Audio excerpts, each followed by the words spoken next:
This is the Morning Hookup on KFOR. Hold up, son. Word. Yeah. To all the and $100 billers. Good morning, Lincoln, Nebraska. Happy Husker Homer Friday. Welcome into the Morning Hookup.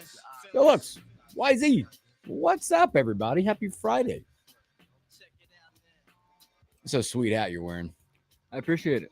I think it's fire. I don't think I've busted this one out yet. I must have did something. I don't know what I did. I yelled too much. Why, what happened? I don't know. I did. They were good. We're good. We're good. Everybody good? We're good. Elijah, I got thumbs up everywhere. I love this. It's a great Friday. Welcome in. A lot to get to today. I don't know. Yesterday was a crazy sports day. And we're going to talk about it all.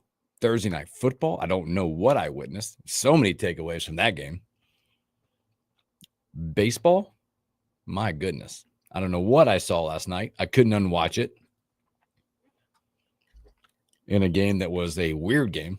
One of them. Dodgers, Phillies. Weird. So we'll talk about that because we got big games coming up, some clinching games. We'll talk Nebraska, Maryland. We'll break that thing down a little bit, and we'll do some predictions today on what we think, what we hope. Look at that. There's also some there's volleyball action tonight we'll get to. Big weekend for Nebraska on the new court at Devaney tonight. Unveiling a new court. They put down.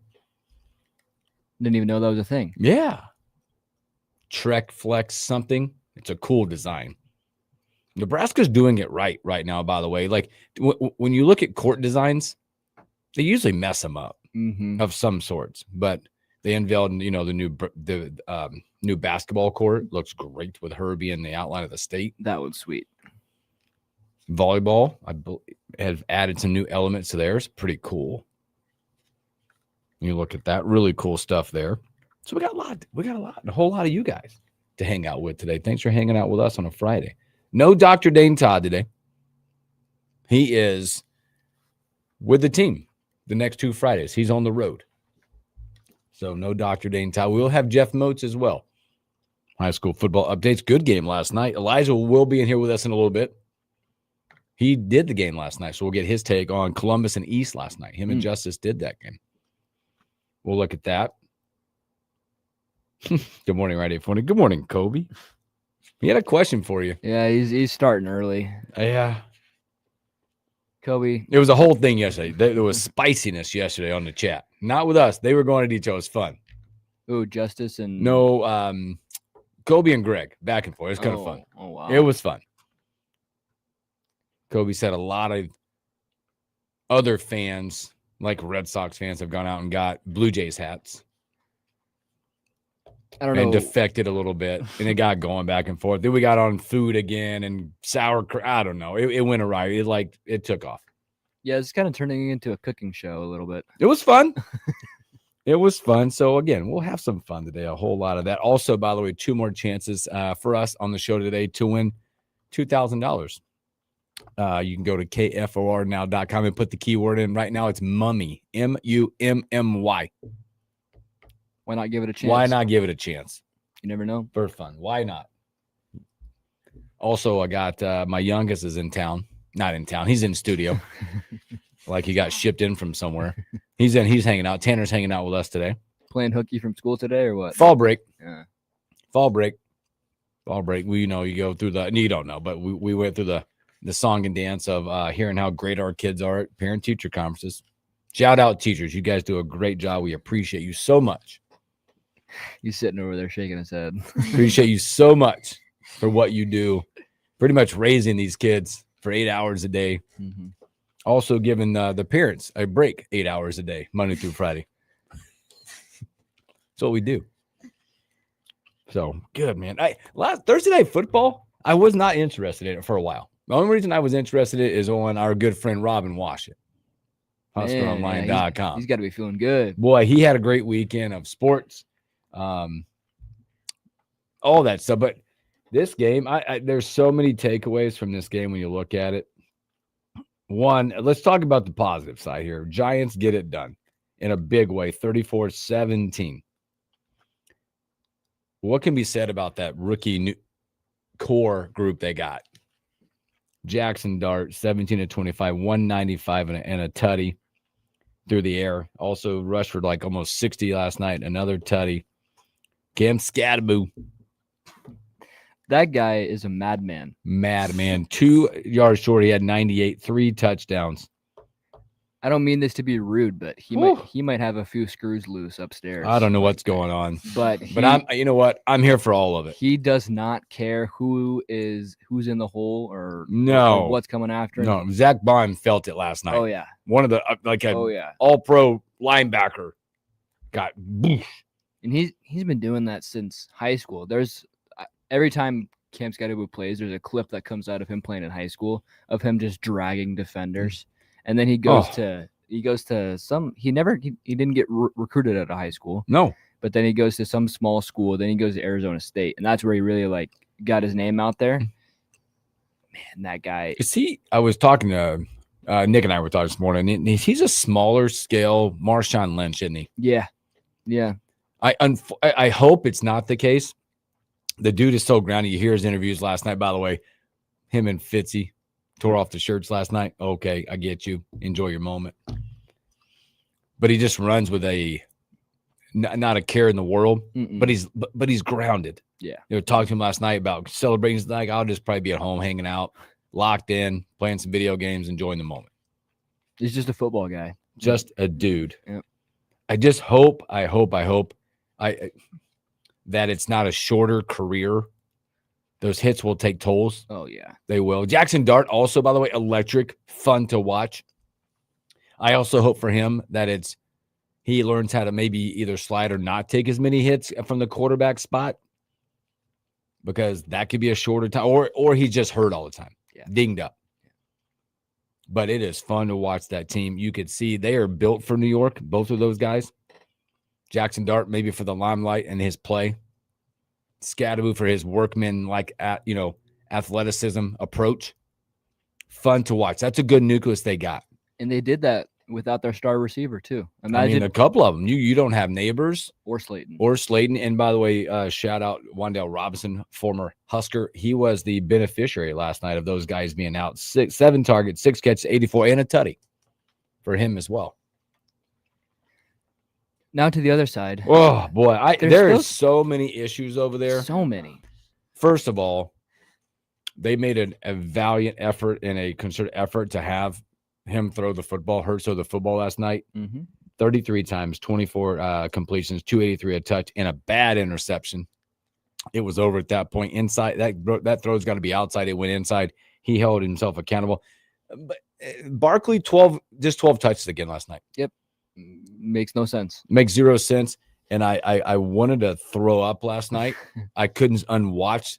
They ran the tush push 4 straight times. He had 0 touches. 12 touches. Oh, 12 attempts. But they're not good. No. I don't think. Now, is it? I don't want to be critical of what, but it's not the same Philadelphia team. Look at the offensive production. New OC kind of shows you what Kellen Moore did for that group. I think they're 28th or lower in almost every category of offense. And the question is Jalen Hurts not good? Is he not the quarterback, or is it just the system, or what's going on? They look bad. They're at the bottom of every offensive category, and they're going away from an elite running back. Yeah, they don't use them. They don't use them. They don't use their personnel. If you guys get a chance, you should go back. Dan Orlovsky, I can never say his last name. Orlovsky, yeah. He had a whole breakdown. It was either this morning or last night. I can't remember, that I watched. And he talked about how they tip everything. Go back and we should post it out there about wherever Barkley is in relationship to where Hurts is. Tells you everything you need to know about the offense, run or pass. It's a unique breakdown. Intense. Offense has no identity. No. And Hurts is consistently missing throws. There was he had an open tutty last night to Devonta Smith. Literally overthrew him by 20 yards. It's just the team. Oh yeah, I saw that. Like defensively too, they lost a lot of pieces from last year. I think of what made them great, and so they have a little bit more pressure on them to produce when the offense doesn't produce, and the offense just. I don't think they've had a week yet where they've produced. No. And I tell you what, I mean, they're right now, if you look at it, I mean, just look on if you look at the statistics out there, they're the 29th overall ranked offense and the 20th ranked defense. Yeah. And now you got it, dude. AJ Brown hates that team. When you're going on Instagram and posting all these cryptic quotes and stuff, I think that's more concerning than the play on the field, because that means you have internal problems and front office problems, and they're all taking on the identity of their head coach. Yeah, that's where they're at. It's an individual team right now. A bunch of dudes playing as individuals. AJ Brown, his interview last night after the game, I don't know if you saw it or not. Apparently there was a meeting of the minds. They asked him about it last night. He goes, I wasn't there. What meeting? And he was laughing. He hates that team. Yeah. It's crazy. Also in the city of Philadelphia. Yeah, don't use him. The Giants took away the Eagles' run game, but you got to figure out a way to get that guy in the run game. You got to figure out a way where there's screens or something, but like he's their guy. But also in the city of Philadelphia. The Phillies. I cannot wait to get to that when we talk about that. That makes my stomach hurt. The city of Philadelphia is just... They had a bad day. Yeah. They had a bad day. Good morning, Troy. Justin says, I think I saw Mark Sanchez running in the alleys in the Haymarket. Morning, Ernesto. Ryan 840 says, good job, Tanner, in school. Scat went to Sacramento State before ASU. Thanks, Kobe. There's a video of him at Arizona State with his helmet on. Yeah, on the brick wall. They're just fun. Yeah. I know. Are they going to be great? No, they got something to build on as they go forward.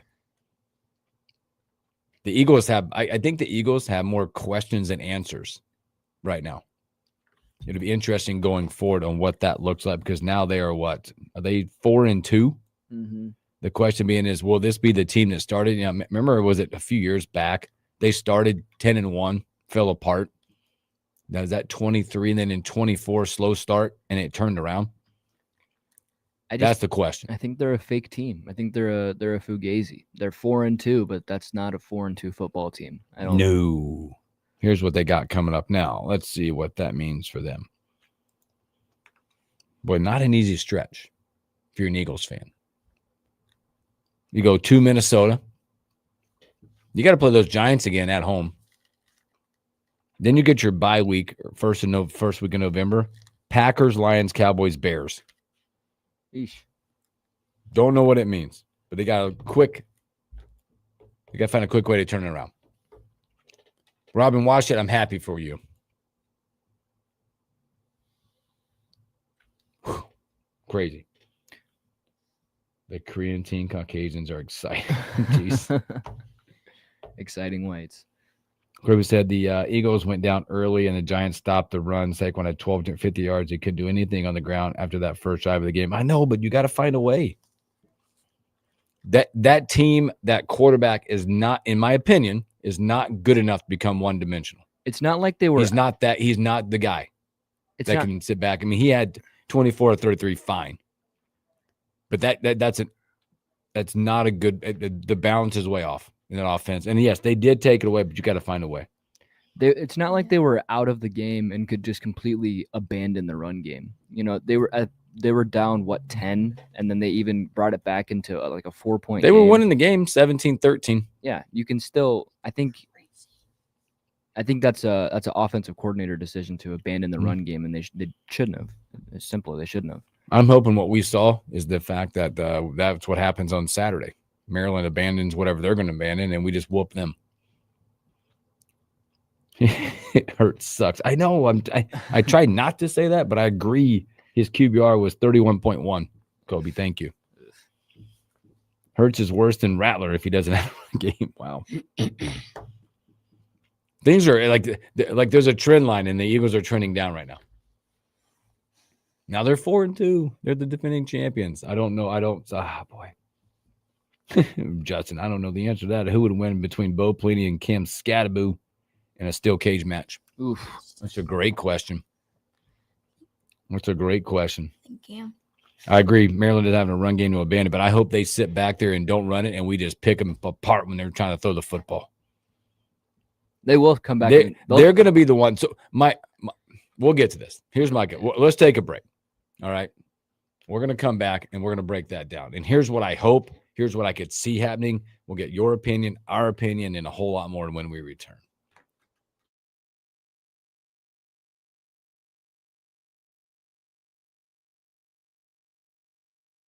We're still on. You can talk.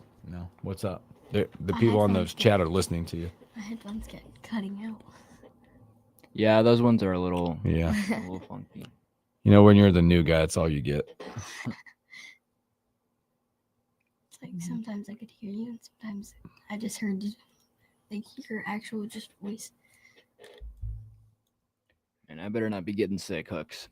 Oh, you getting it? I'm getting a sore throat. I can Uh-oh. feel it coming out. There's a lot going around right now. Again, hopefully it's past. It's been through the family. We had it like a month ago. Vitamin C, vitamin D, water, rest.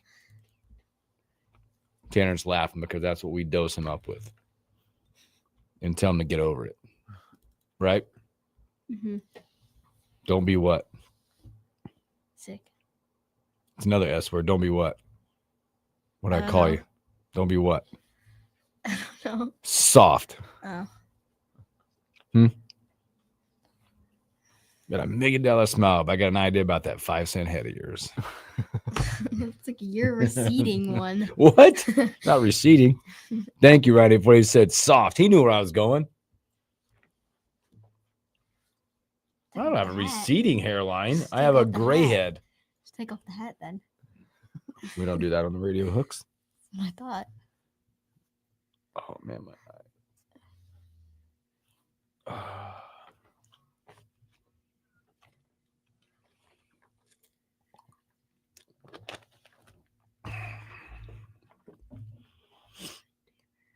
Let's see here.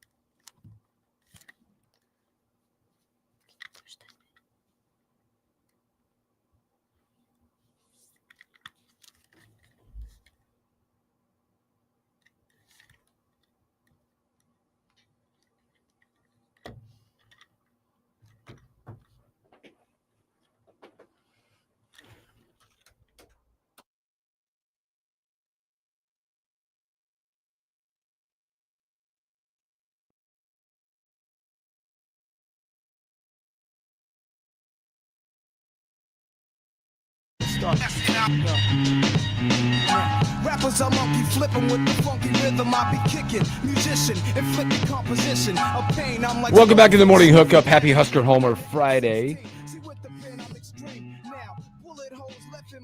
Zinc. That's another one to do. Zinc. Thank you, Troy. Forgot about the zinc. I know. Tanner got jokes. Receding hairlines. It's just gray. It's not going backwards. It's just turning. Yes, exactly. Rennie 40 says, Tanner, while you're at it, tell your dad to claim an NFL team. Who's your NFL team? Tell them all. Shout it loud. Packers. He's a Packer fan.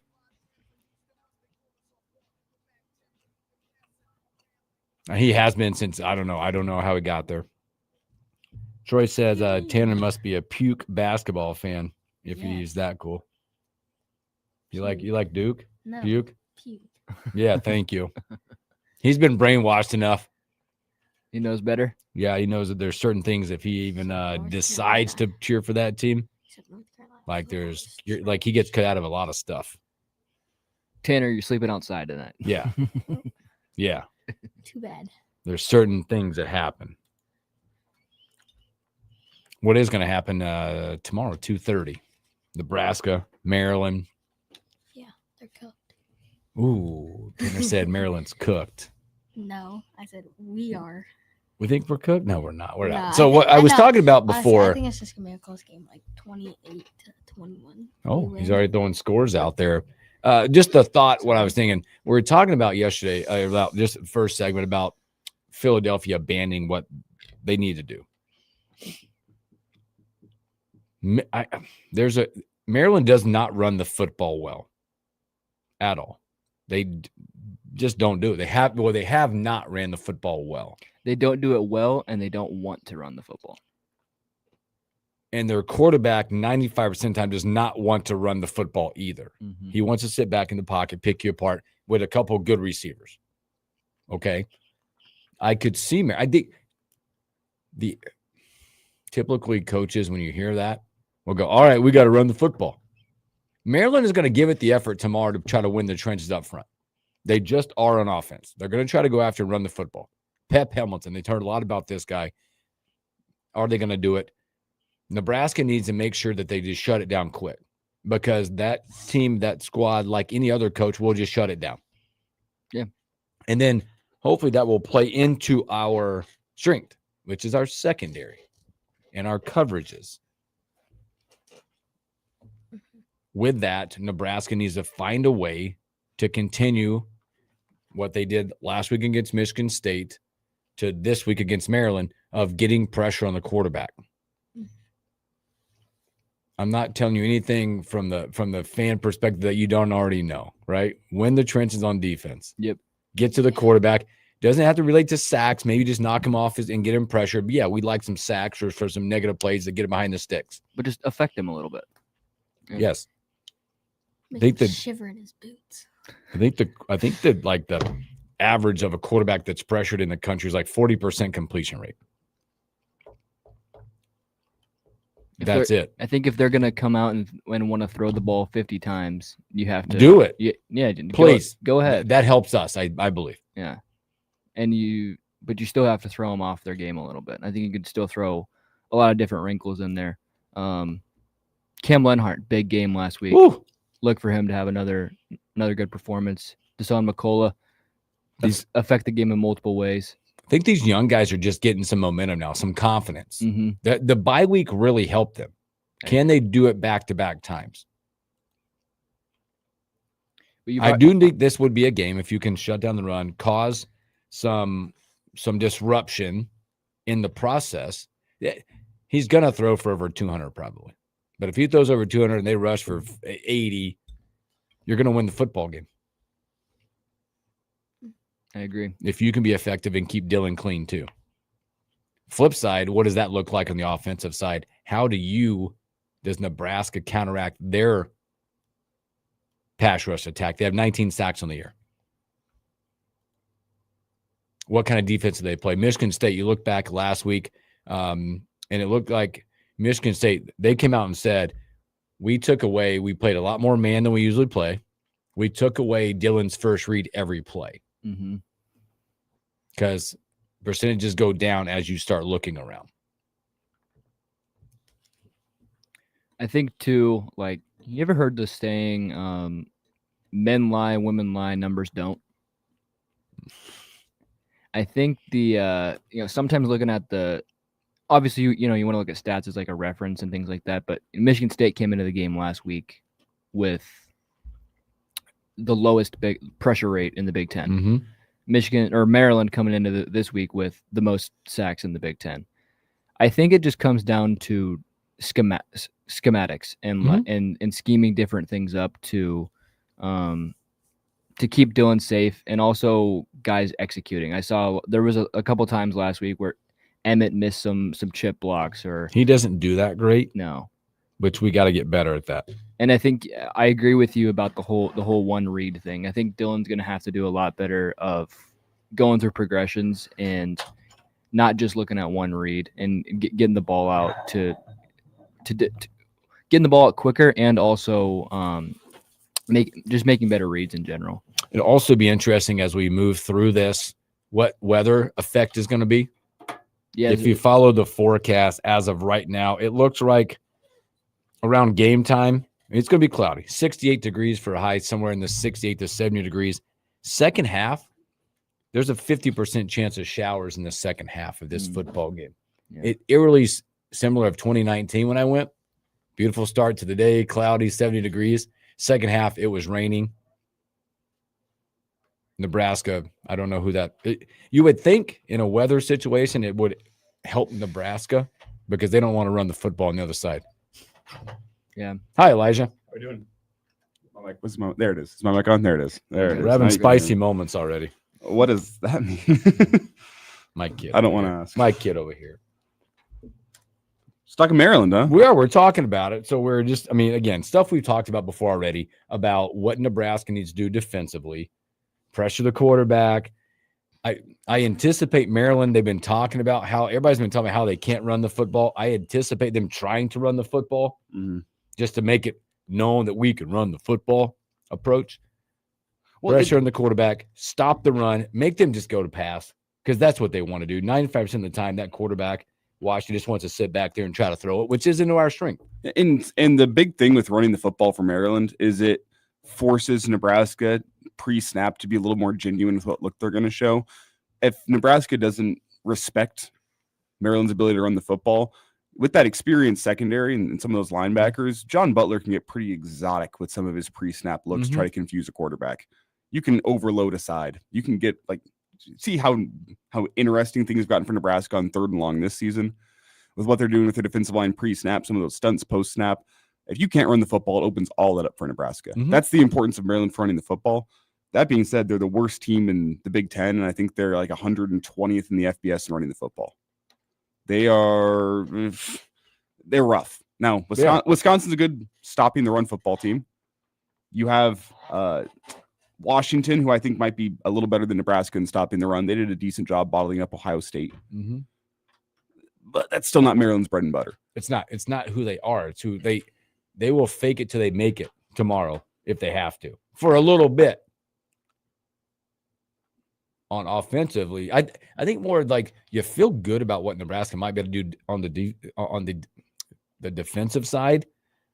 A lot of our questions is probably more about what the offense is going to look like. One, can you stop their pressure? Well, the wild stat for Maryland is whenever they took that 20-0 lead against Washington, following that, 3 carries for 6 yards.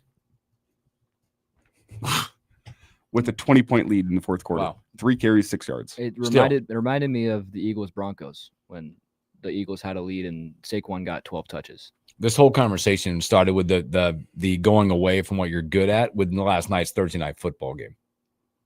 The Eagles just have a problem. And hey, Jalen Hurts is bad. Credit to the Giants. I know we'll talk about Robin Washut with this next week. Credit to them getting their draft right.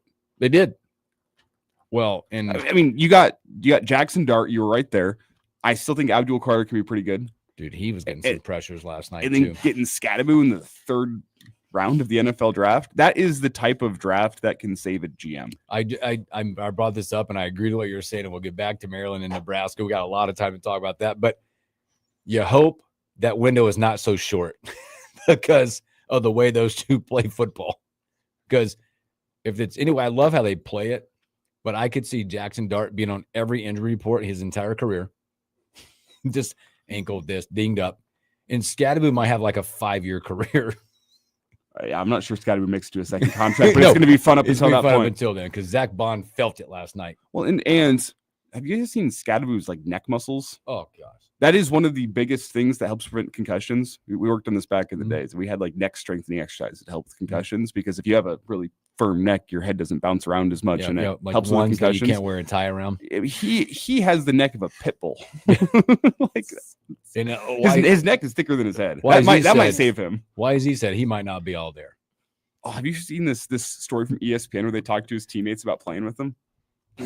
I have this pulled up. Like a bulldozer. Yeah. Some of these quotes are hilarious. You can't stop him. He just keeps going.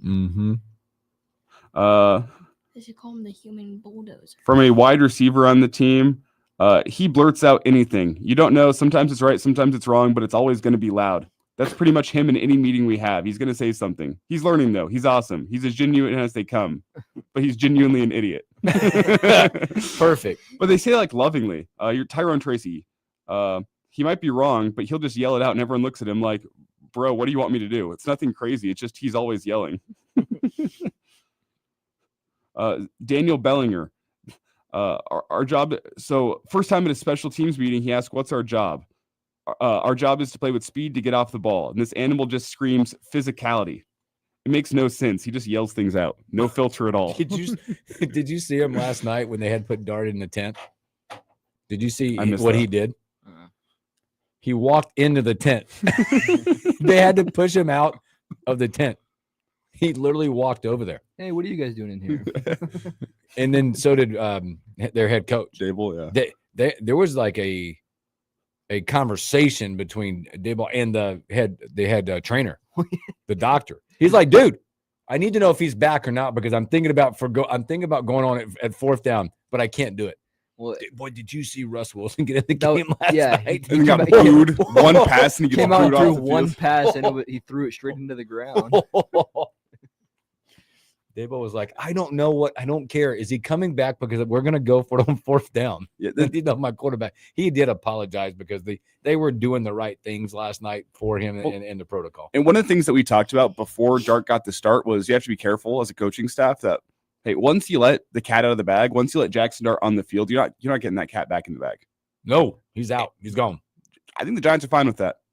What have you seen? They've raved about him. That is a culture changing type quarterback for the Giants. Yes. The effort that he plays with, the way his teammates rally around him, that is the guy that can change the culture and change the prospects of a franchise moving forward. I totally agree. Like I think both those guys are built for that New York market too. You've got a Jackson Dart who's electric. He'll be good with the media and just plays hard. Then you got that workman type in Scadaboo, who's just gonna give it every night. Well, it's not just New York. I'm sitting here going like, all right, when's the next Giants game? I want to watch the next Giants game. Exactly. Scatterboo, they just call him the human bulldozer. Yeah. Bulldozer. Just runs right through your face. And another point to this was they're doing this. They didn't have Darius Slayton last night, and Malik Neighbors is out for the season. Wendell Robinson was a beneficiary last night of Imagine those guys being out. Imagine if they had those two receivers. That offense would be dynamic. We'll get back to it, but on the other side, we talked about Philly. Jalen Hurts not good. It's bad for the tush push. I don't have a reason why it should go away because of whatever, but they ran it 4 straight times. They get anyone. I loved that, honestly. That's stupid. I didn't hate seeing the tush push 4 What? straight times into the end zone. You know why? That's because you had like a slow roasting chicken broth last night, probably, or something. I know, I was calling high school What football. were you slow cooking last night? No, I'm sure you had something to eat when you got back. Leftover pot roast. I had plenty of leftovers there. You should have seen the disrespect on Elijah's face. He said, "No, I did not." No, I did not. How dare would I disrespect food like that when I'm working? That pot roast will last me a while is all I'm saying. But the thing about the tush push is I feel like it's football in its purest form. It's 11 guys battling the other 11 for a yard. Take that across the pond and put shorts on and a bigger football looking thing. It is rugby-esque. But if the Eagles are the only team in the league that can do it effectively, it's not like some loophole. They've just got a play that they're great at that helps them in short yardage situations. Well, the loophole is that They they're false start they're all allowed the to time. false Yeah. start. I would be okay with it if They're allowed. They're not allowed to false start. exactly. But They just don't call it. no one else in the league can run it like the Eagles do. Yeah, I'd be okay with it if the officials would crack down on it more, but they don't know what they're doing with it. So If you're going to ban that play, what I'll say is you have to ban directly pushing the ball carrier in all forms. That's my take. Is you can't just this rule change they had last year, which was you can't have someone directly behind the court. It was very specifically tailored to the tush push. I don't like that. If you're going to ban the tush push, ban directly pushing ball carriers altogether. That used to be a rule in football. Used to be a rule. They did away with it. I don't know why they did away with it. You should not be able to directly push football players if you can't do the tush push. That's my part of the issue. If you want to ban that, okay. But if you're just banning a tush push-esque play, it feels like it's targeted just towards the Eagles because they do it better than everybody else. To me, it's just boring. That's my problem. This is a me problem. I'm talking about it right now. It's a me problem. I am not entertained. But if they want to keep doing it and keep losing football games, the league will be entertained with that. But Giants had a little bit trajectory last night when you look at that squad going forward and what it could be for the few years. You know, the state like New York needed this. It's been so bad. And it was Philly sadness all over the country last night. It was fun to watch. So, all right, let's take another break. We'll reset. We got a lot still to get to. There's Husker news out there. Dodgers There's walk-off Dodgers. win. Oh, my gosh. We're going to talk about that when we come back. Just throw it to first. More Nebraska, Maryland, volleyball, Memorial Stadium. Let's take another break. We'll be right back.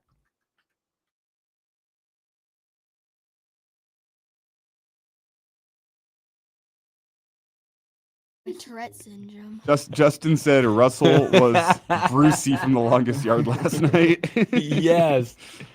Oh, look at this. Oh, it's pretty Someone good. said awesome. Sure, he said running it's- back with Tourette syndrome. Yeah, that's Scattaboo. Yeah, Scattaboo. Dad, someone told you to claim a football team. I don't do that. I Said it's borderline child abuse making you a UNC fan.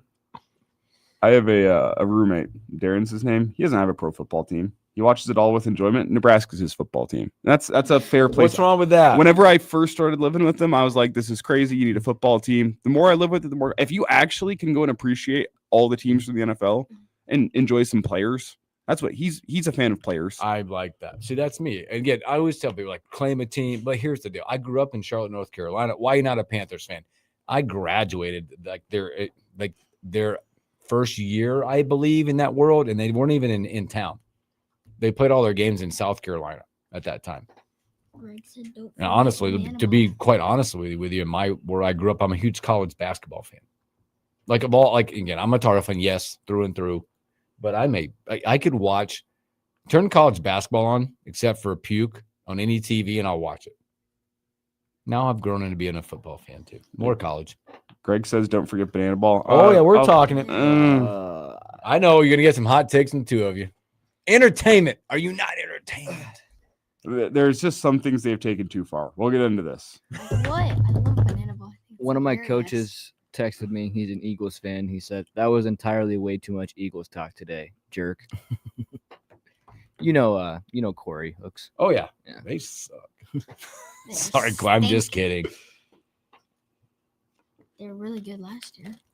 I did say Just this turned upside down. about, and we'll be done with it, but that Eagles team is taking on the personality of their head coach. That's it. Yeah, he's kind of He's a weird one. there's children present. I can't say that word. He's heard I worse. don't care. I've heard stuff.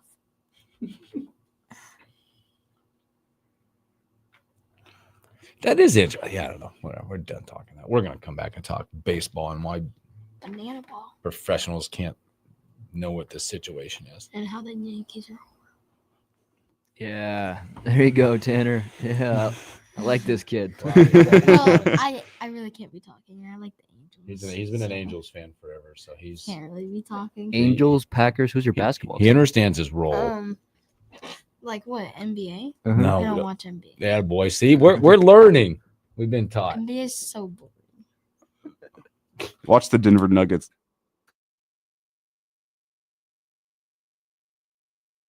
The world is a vampire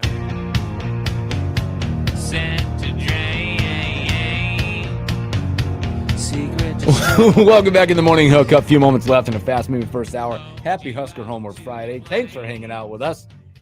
Baseball last night. I don't know if I was entertained or not because I was back and forth. I had a couple things going on. I was watching both. People are gonna say like that. The Dodgers-Phillies game was not a good baseball game. Who won? Dodgers win 2-1. That was not a good baseball game. So I was calling high school football last Why night. so I much? didn't tune in until once I went to extras. Justice got the alert on his phone. I pulled it up. Extra innings was boring. It should have got another inning. If the Phillies pitcher, what was his name again? I don't even know, but I Oh, feel Ryan? bad for that guy. Yeah. I can't say his last name. Pick up the ball, Kirkering? toss it to first. You're out of it. Yeah, And I Because who was it for the Dodgers? It wasn't Freeman. It's whoever it was. He was jogging to first. it was oh god, it was a guy that's he's been awful. Was it Wilson? I don't know. Somebody he's been awful. Just he was jogging. Kepler, I don't even He know. was jogging to No. first base, How far did he hit it? To the pitcher. pitcher. and the pitcher goes home with it with the bases loaded and two Uh, outs. Is it Pagas? Pagas. P-A-G-S. Yeah. That was who it was. He's hitting 042 in the series. Yeah, it was one of those It's a broken bat all dribbler. all the pressure on the line. The pitcher knocks it down right in front of him. He gets too quick, and instead of just, you could have probably underhand tossed it to first base. I Yeah. yelled Go out for the last night. easiest. First of all, the Dodgers, the way they scored their 2 runs, they scored it on a bases loaded walk to Mookie Betts. Okay. Yuck. Always go for Yuck, the yuck, easy yuck, out. yuck. Throw strikes. Yuck. Then they get that. I yelled last night. I think it might have been by myself because nobody would understand it. I was like, I'm trying to think of a moment what that felt like. That felt like Bill Buckner letting it go through his legs to me in that moment. People are like, well, the panic, it doesn't matter. I don't care. Like, again, I will give grace. There's a lot of noise, all that. In that moment, I don't care. That ball is hit back to you as a pitcher. You're not even thinking home. That is an auto first base throw. That is automatic. Unfortunately, they lose the game on that, and the Dodgers move on. It's baseball fundamentals, baseball 101.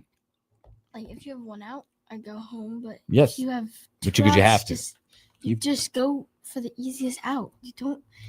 There's no point if you just get the out. Then the run doesn't count. Yeah, it was unthinkable to me. I don't understand it. It was unusual. It's whenever the lights are shining bright and you have added pressure on the line. A guy not performing up to the way he should, not doing the baseball fundamentals, the thing that he knows he should be doing since he was 10 years old. Yes. That's what happens whenever the pressure is high. Like you wasted. Dodgers are through. They were the deserving team this series, I think. But They were. Absolutely. They were. They were the better team overall, but you take away from some really good pitching on both sides, minus the walk and that situation. But again, they move on in a weird way. Second game, now we got a game 5 on the other side. The Cubs get it done 6-0 in a brilliant Yes, pitching guys. performance last night. Brewers only managed 3 hits. Brewers are not that good. Brewers only I'm managed. surprised they made it that far. They've been hitting the ball really well. I have. Hitting the ball really well, but they got stifled yesterday 6-0. That thing got off to a start in the first, and it never looked back. 3-0 after 1 in that one. So now game 5. a couple game 5s. Today you get one, by the way, tonight. There's a lot going on tonight sports-wise, but 7 o'clock tonight, you're going to get Tigers. One of the best pitchers in baseball will be on one side of this. This is going to be an interesting one. This is going to – we're still on the Mariners. We're hoping for the best. What this could mean for that team in that city to be able to advance on. I do give Yankees some credit. 'Cause Don't give the Yankees credit. No. You're going to get mad at you. listen, the Blue Jays are a pretty good team this year. I give them a teensy bit, not much. Yeah, if I were to make my Make the prediction right best. now for the World Series, I'd go Dodgers Blue Jays. I think you're right. They're playing the best baseball of And- both. I love my Mariners. They're not my team, but we've This is a had this tall task conversation. tonight. And It's I a tall think the task In my Blue Jays tonight. are bandwagon. gonna win it. Tall task tonight. Can the hopeful MVP propel them tonight to get to school ball? But not many have, so that'd be interesting. So take a peek at that. Speaking of baseball, I know you guys want to get into it and talk about it. Big announcement yesterday. Big announcement Why? yesterday. Been talking a lot about the Savannah Banana Craze.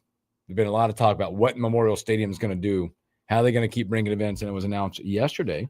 The Bananas put out their schedule. They will be in town. They're going to have 2 appearances, by the way. First of all, Thursday, June 11th, they're going to play at Haymarket Park, which I believe that's the better viewing of the Bananas if you're going to go entertain yourself and watch. They're also 7 o'clock first pitch, Memorial Stadium, June 13th. Okay, here's my take on The product or the event? Let's go product first and then about the event. Here's my take. There are some things that the Savannah Bananas do that I really respect. Okay. The way they keep their ticket prices low. The way that they already have all the tax worked in. They keep their concession prices low. Their Isn't it t-shirts low. out You go there? in, it's a $25 t-shirt. They're not going to kill you with $4 in Yep. tax in the back end. Love that. Hey, I even enjoy some of the ways that they try to make baseball fun. The trick plays out in the outfield, very fun. You don't want TikTok dancing? The pace of play, where it's you're on a 2-hour clock. Hey, cool. Some other things they've taken too far.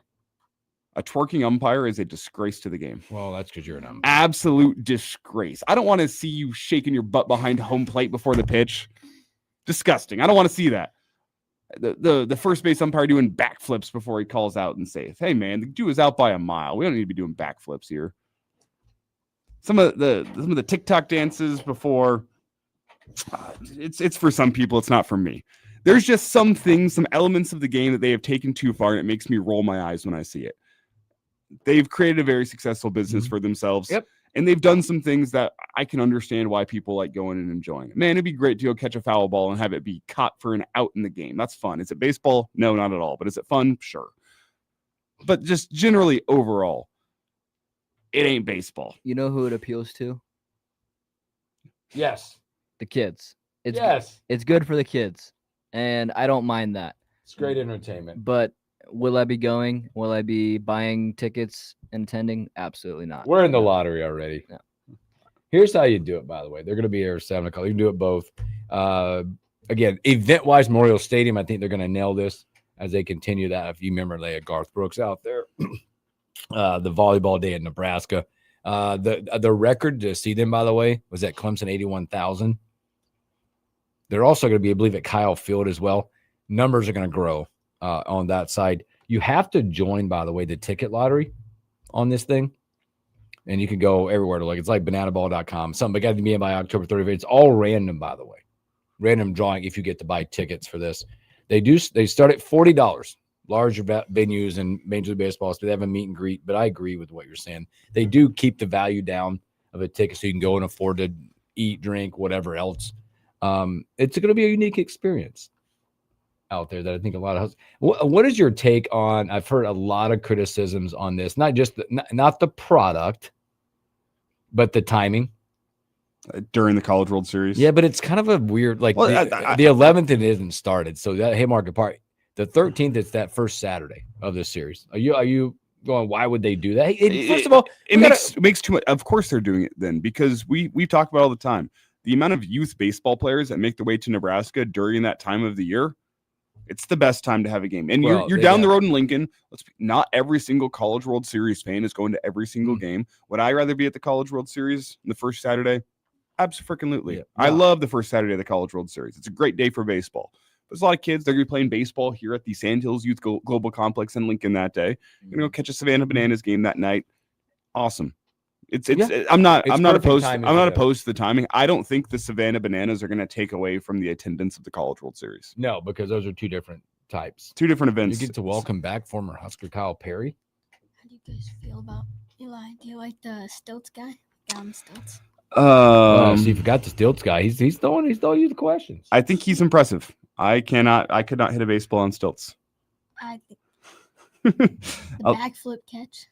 And some of those things are cool and fun, and I appreciate that. You're being so political right now. I love it. The kid in the room. I'm a bit of a baseball purist. And I'm with you at time, but I think it just makes people laugh, and I think it's funny. If people see it as entertainment less than they see it as baseball, okay. But they'll be here June 11th, June 13th. Big announcement. Memorial Stadium. They'll pack the house. Unfortunately, they will. That was mean.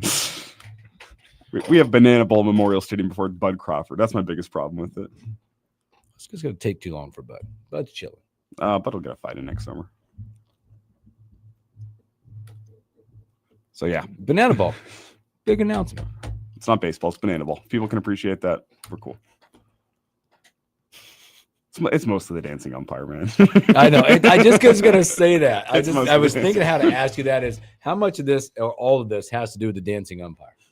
It's where it all starts and stops.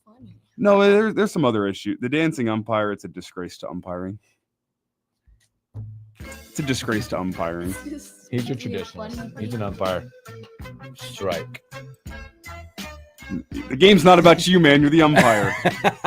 Call the balls and strikes and get off the field. Earn your paycheck. Great stuff. A few moments left to get that keyword in 9 o'clock mummy, MUMMY at KFORnow.com. When we come back, we'll keep this train rolling. We'll have Jeff Moat, some more Husker talk, and a whole lot more. We'll be right back.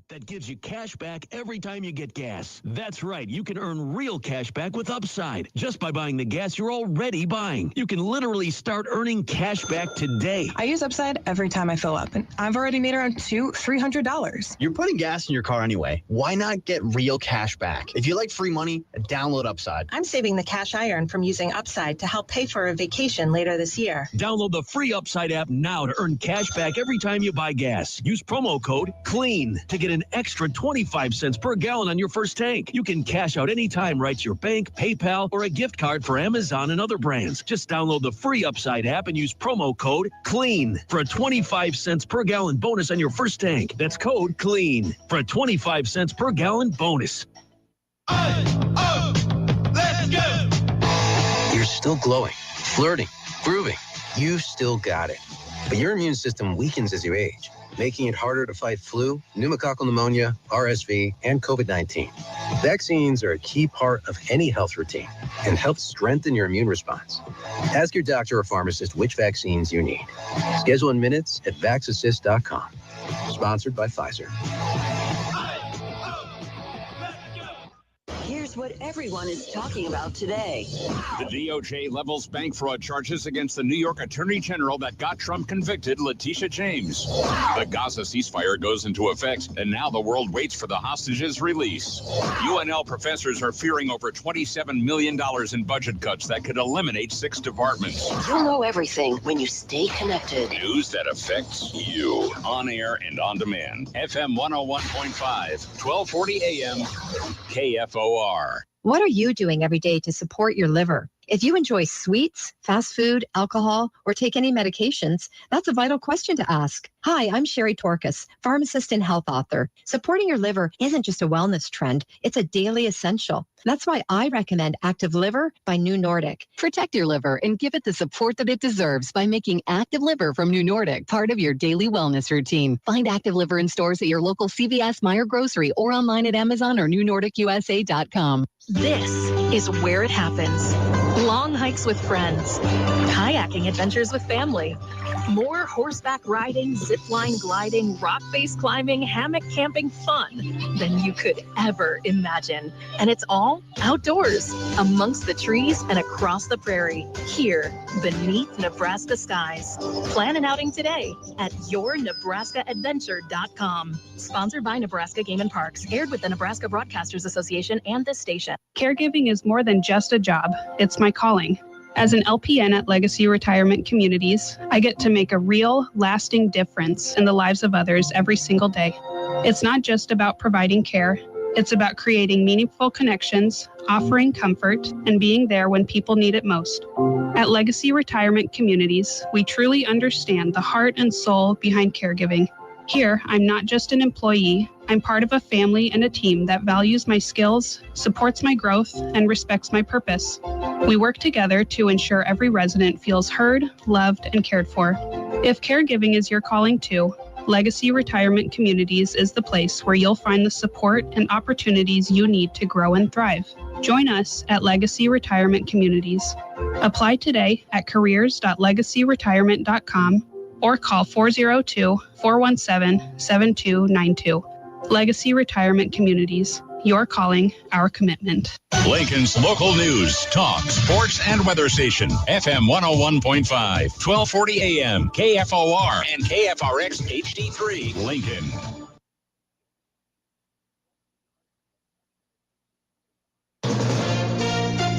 From ABC News, I'm Brian Clark. As the government shutdown continues into the weekend and next week, House Speaker Mike Johnson's putting the blame on Democrats as federal workers prepare to go without pay. This is the last paycheck that 700,000 federal workers will see until Washington Democrats decide to do their job and reopen the government.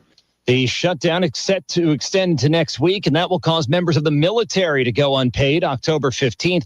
Democratic Congressman Brad Schneider of Illinois says Democrats are willing and ready to negotiate on spending, but Republicans are refusing. They want to hide the ball. They want to extend their vacation. We're in Washington. We want to keep working and find a way to move forward. Federal troops are not in Chicago or anywhere in Illinois on patrol after a judge agreed with a challenge from the state of Illinois that there is no rebellion, issuing a temporary restraining order blocking the Trump administration's deployment. Troops are on the ground in Memphis, Tennessee. First phase of the peace deal in Gaza is underway. Israeli forces have withdrawn to areas specified in the agreement. The clock is ticking on a 72-hour window for Hamas to release all hostages. ABC national security and intelligence analyst Mick Mulroy says, this is a very difficult time, but obviously a very good time for the families of these hostages and Israel and the people of Gaza, which will see a substantial increase in humanitarian assistance. No Nobel Peace Prize for President Trump. It goes to Venezuela's opposition leader, Maria Machado. The White House communications director says the Nobel Committee placed politics over peace. The U.S. Attorney for the Eastern District of Virginia Thursday charged New York's Attorney General Letitia James with bank fraud and making a false statement. Multiple sources familiar with the matter tell ABC News that Attorney General Pam Bondi was caught off guard by the decision Thursday. However, in a statement to ABC, the Justice Department says it's united. You're listening to ABC News. $5,000. That's the average amount of money people in the U.S. are now spending on gas in a year. $5,000. That's crazy. If you drive, you have to download Upside, the free app that gives you cash back every time you get gas. That's right. You can earn real cash back with Upside just by buying the gas you're already buying. You can literally start earning cash back today. I use Upside every time I fill up, and I've already made around $300. You're putting gas in your car anyway. Why not get real cash back? If you like free money, download Upside. I'm saving the cash I earn from using Upside to help pay for a vacation later this year. Download the free Upside app now to earn cash back every time you buy gas. Use promo code COOL to get an extra 25 cents per gallon on your first tank. You can cash out anytime right to your bank, PayPal, or a gift card for Amazon and other brands. Just download the free Upside app and use promo code COOL for a 25 cents per gallon bonus on your first tank. That's code COOL. Some insight into the transition role of LPS's former superintendent. Good morning. I'm Jeff Moat. Sunshine at this hour, and we're up to 68 degrees at KFOR. A report published today by the Flatwater Free Press shows a former Lincoln Public Schools superintendent, Dr. Paul Gosman, who retired last December and stayed on as superintendent emeritus in a role that lasted through this past June, was paid for his role, but no input was sought from him by the school board or anybody in the district. Records requests made by the Flatwater Free Press show Gosman did not exchange any emails with school board members, assistant superintendents, or the interim superintendent in that time period. Under the agreement, Gosman was placed on paid leave last December 27th and reassigned to superintendent emeritus status. The district agreed to pay him an additional $83,000 in separation pay in the form of a retirement plan contributions. In a news release, the district said that Gosman's emeritus role was designed to ensure a smooth transition and minimize disruption caused by his retirement. A lawsuit's been filed against the Omaha Public Power District by Nebraska Attorney General Mike Hilgers, who claims the utility freely admits that the planned refueling and retirement of its North Omaha station is being pursued for reasons that directly conflict with the core mission of public power established by the Nebraska legislature. This is a short-sighted policy that will only increase the cost on Nebraskans, reduce the liability or the reliability of the grid to people in Omaha, and ultimately, because it violates the state statutes and the public policy the state of Nebraska is laid out by the Nebraska legislature, we think it's unlawful. And those reasons include reducing emissions and shutting down 40% of their capacity. Last night, a public hearing was held over the proposed Lincoln Electric System 2026 budget that's worth close to $714 million. That includes a 3% increase to retail electric rates due to rising power costs and transmission expenses that are beyond the company's control. The LES Administrative Board will vote on a budget a week from today. You can read more at KFORnow.com. Sunshine today and a high around 78. I'm Jeff Moats, KFOR News. Time for your shot at $2,000 with KFOR's Pumpkin Payout. Just enter this hour's word at KFORnow.com for your chance to win $2,000 from KFOR. Here's this hour's winning word. Cat. That's cat. C-A-T. Cat. Enter that word at KFORnow.com, and you could be today's Pumpkin Payout winner of $2,000 from KFOR.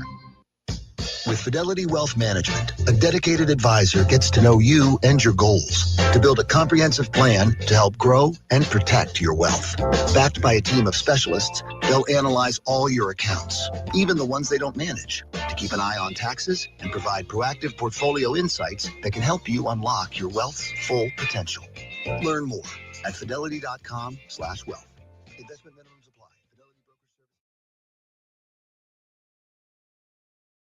This is the Morning Hookup on KFOR.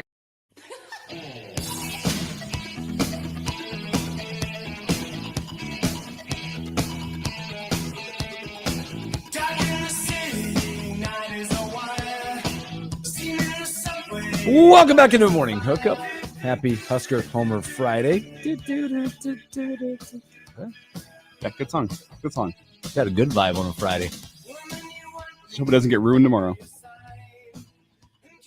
On a scale of one, with 1 being the most nervous you've ever been for a game, 10 being the most confident you've ever been for a game, where are we at with this Maryland game? 6.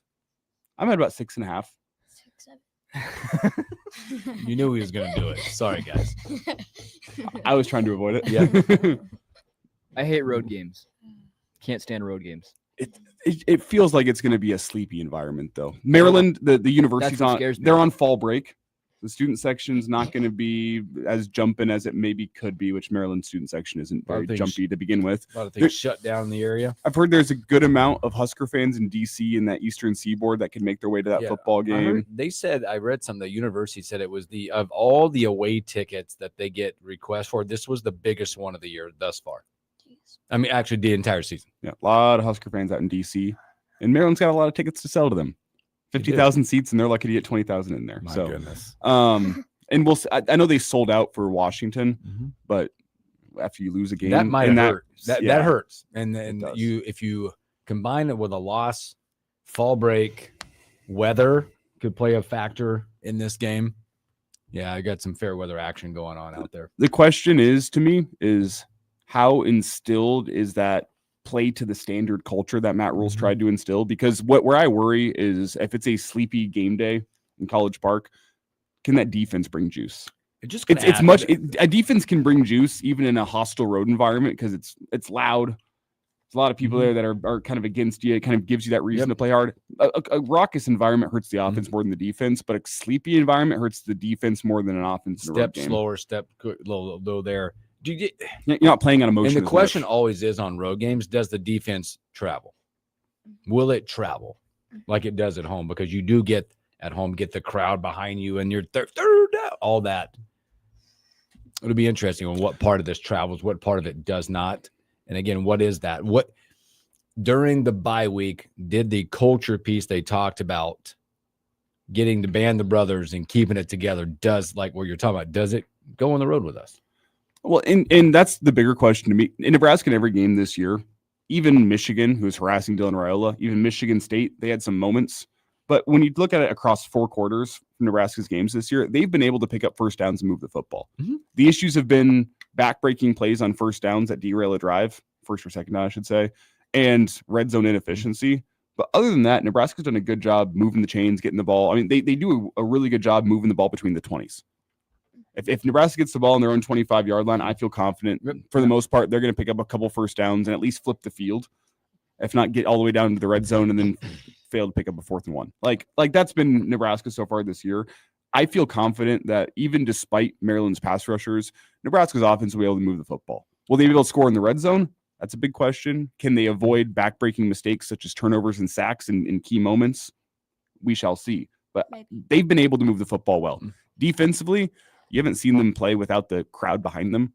How will they be able to go play that secondary, especially against Malik Washington, who's really good for a freshman? Really good. I think we can maybe even just drop the for a freshman qualifier. He's just a really good quarterback. That's the strength of Nebraska's defense. Will they be able to travel and play well? That pass rush, can they get after him? Can the secondary confuse Malik Washington pre-snap? Can they bring the intensity you need to bring, even if it's a sleepy road game? How important is it, in you guys' opinion, that Nebraska puts together a complete football game? Well, we haven't seen it yet. We haven't seen it, but how important is it in this part of the season where you're going to go on back-to-back road trips to put together, because this environment will be different. I'm trying not to look ahead. This environment will be different than next Friday night. Completely different. But how important is it for Nebraska to not have that lull or as big of a lull in a game that we've seen? Now, The good part of this is we have 2 games of sample sizes of having adverse situations that we've won football games, Cincinnati, Michigan State. But how important is it more? Again, I'm speaking to the offense, right? We're speaking to the offense of being opportunistic when they have the opportunity to do it. Last week, you're up 14-0. You go on a 2.5, 3-quarter lull that you left that team in the game. Well, the next step for me when you talk about, I mean, you've had the moments of adversity. And if you want to get back to just the Bo Pelini years at Nebraska, we don't have to go back to the 90s. Mm-hmm. We got to the Bo Pelini years when Nebraska was pretty consistently 9-3, 10-2. Yep. Nebraska would go and win tight games at home that they're supposed to win, which is essentially what the Cincinnati game was. Whenever things weren't going well for them in the middle of a game, like the Michigan State game, they'd find a way to get momentum back and go win the football game. Mm-hmm. Those Bo Pelini teams would also take care of business against teams that they're supposed to take care of business against. Mm-hmm. That's the biggest thing with Pelini. He didn't drop many games left you scratching your head going, how the heck did they lose that one? This is a game that Maryland's got talent, but it's a lot of young talent, and you have a more complete roster. It's your first time on the road. But if you want to get back to Nebraska being relevant, which is the last time they had that was really the Pelini years, mm-hmm. This is the type of game that you go and win. And it's a step in the program building of Matt Rule to be able to go on the road, sleepy environment, raucous environment, doesn't matter, against a team that you're supposed to take care of business against, to go take care of business against them. We've seen 2 steps in the right direction for Nebraska. Can they take another step in the right direction and kind of prove, mm-hmm. you know what, this team is more buttoned up. It's better than what it's been for the last 10 Absolutely. years. If that is true, Nebraska goes and takes care of business in this one and probably covers the line. Yep. To me, this is a leave no doubt type game. If you can do it, leave no doubt. Yep. Answer some of those questions and do it for 4 quarters. Will there be adversity? Yes. What does the narrative look like around Nebraska if they go on the road and beat Maryland by 2 scores? The narrative doesn't change. They should have done it. Right. The next game that can change the narrative for you is probably USC. I think I agree with that as from a national media. Yes, I think the narrative go take care of business. I'll be watching those questions that we've had, the lulls, what is the offense, all that stuff, right? All the questions. I think they can change a little bit. They'll move the needle more going to Minnesota on a Friday night because of the situations that how bad we've been against them up there. Mm-hmm. With a roster that our roster is better than their roster. That'll be for me. To me, that's the next litmus test if you're looking at going on the road on a Friday night in an environment that'll be pretty good. This is the one where it's like, I'm going to be watching, hey, how did the tackles do? What was the pressure like against Raiola? Did it get better? 1. What does the offense look like? The running game. Were we ever to continue what we saw last week against Michigan State with the defensive line getting pressure? Was that just a one-off, or have we really found a way to do that? That'll be the things it's almost like I'm looking at the same things I looked at coming out of the bye week that I'll be looking at against Maryland. Yeah. You guys would agree that the next 3 games on paper are games that Nebraska has the better roster in, and they should win. Yeah. Yes. You win, go up there and you win by 2 scores, that the line will change. You'll be favored against Minnesota going up there on a Friday night. You'll be definitely favored at home against Northwestern. And then, boom, who knows at that point how you're feeling. The games, to me, in sports are all about how you get on the roll at the right time with the confidence-building plays. Because USC is going to come here with a really nice offense, yada, yada. But the teams that are playing better at the right times are going to win these games. Guys, can you believe that as of 48 hours from now, we'll be halfway through the college football season? That's incredible. It's gone so quick. It always does. Yeah. You wait for it to get here, and then even more so in this industry where we talk about it every single day. The days are long, but the weeks are short. They are, and the seasons are even shorter. I can't believe this is year 8 for me. That's me. You and I at the same time. Was it 7 for me or was it 8 for me? I think it's 8 for me. It might be 8 too. Because I was kind of part time my first season, only half did the work. Part-time. But yeah, it's wild to me that this is. It's incredible. It's amazing. Ryan 840. I agree with you, by the way. How about Eckler brings that juice we need every week? Is Eckler? How nice is it? He's our Scaraboo. Good gosh. How nice is it though? On a Friday, we're not talking about what back-breaking plays the special team is going to make tomorrow. No, we're not talking about them being a liability. I mean, how many times over the last couple of years have you heard, man, this game's going to come down to turnover margin and special teams? Mm-hmm. Because that was always what killed Nebraska. turnovers in special teams play has not killed Nebraska this year. I think at this point, I think when you talk about being halfway through it, 48 hours from now, the fact that that's a great point that those have not hindered us. At this point in seasons, you are who you are now. Mm-hmm. So you don't anticipate special teams being a problem. You don't anticipate turnovers being a problem at this point. I know you still got to play the game, but you are who you are at this point. Is Nebraska, is their turnover margin a +6? Is that what it is right now? I think you're right in that realm. And it's been a ridiculous amount of time since the last time Nebraska had a positive turnover margin. Oh, our turnover margin's been like Philly being out and gained in the NFL every game. Negative. Year after year after year, just Nebraska's gonna have a negative turnover margin. This year it's positive by a good amount. You have a little bit of a little bit of running room with that one. Isn't it also nice? I think, and again, we've been doing this for 7 or 8 years now. There are points that we've been through seasons that we're not talking about other sports. Like, we'll talk with Robin Washington again next week, but we probably forgot, or you didn't see it, that basketball had Big Ten Media Days yesterday. I'll worry about basketball season. Exactly. I'll worry about it in March. Exactly. Speaking of stuff to if you're out and about tonight, big weekend for Husker volleyball coming up. There'll be 8:00 tonight. Big Ten Network Washington coming to town. Pretty cool. We'll see what it looks like tonight. They're striping it out tonight. It's a stripe out game. I sit in the white section and I had to go buy something white. I know. Stop. I know. Stop. I didn't know the white Husker set. I don't even know how to say it. Sorry. You're wearing white tonight. I'm wearing white tonight. Sorry. Jeez. Not in the red. Red, white. God. Segregated crowd tonight. Yeah. I had to go buy Jesus Christ Husker gear that was white, actually. I don't own that. So that'll be tonight, 8:00 tonight. And then they turn around and go to Purdue, number 12 Purdue on Sunday. So big weekend for I just said this before the show too. I don't stop it.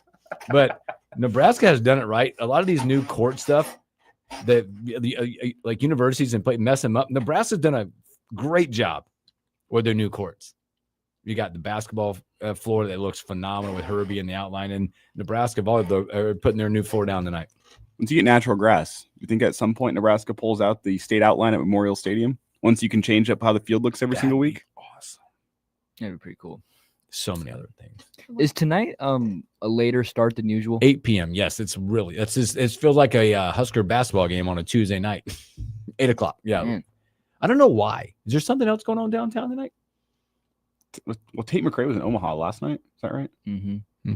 Bummed I missed that one. Yeah, I should have gone to that. Mm-hmm. I saw some of the videos from that concert. I'm like, oof. Why couldn't you convince your girlfriend that they needed to go so you could drive them up?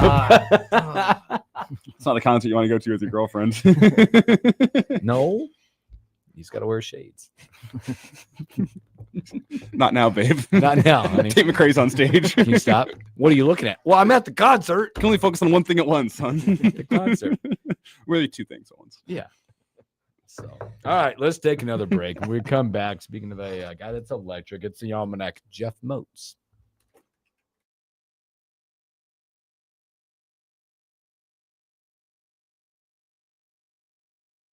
For that one. That segment off the rails at the end there.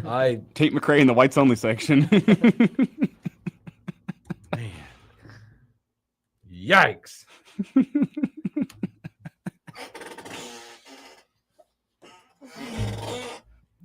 Moats, so you want to stand over here by me?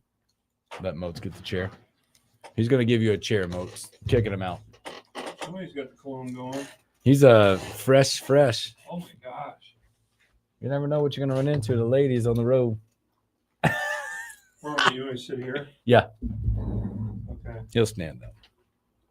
Yeah, you could probably halfway sit in that chair. Just don't lean back. Lean back. I got you, Mochi. Mochi looks serious right now. Before I get out, I'll be lucky to get out by 1:30 the rate I'm going. I got to show Justice how to get set up for his game tonight. We'll bring the noise for you. We bring the boom. Boom. That's what we do. Elijah's just feeding into the brain. Oh my God, you are. Oh, I got to send you a link, Moats. I already did. Oh. Teamwork make the dream work. One step ahead. Teamwork, make that dream work. I had to make up for screwing up your first 15 seconds of the show because I didn't flip the router back. I know. I was wondering. I thought, Carol was mad at me. Carol was mad, and I'm like, "Oh, that's she my mad fault." at me? No, she was just like, "Why is it not on the air?" I'm like, "Oh no." And then I was like, "Oh, that's me." We weren't on the air for about the first 15 seconds. There for a minute. I'm not lying. I felt like I was in the movie Major League, and I was Bob Uecker, and you guys were the media, and I did this.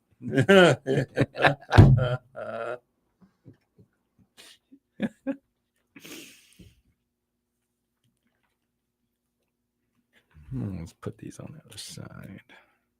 Hot like me.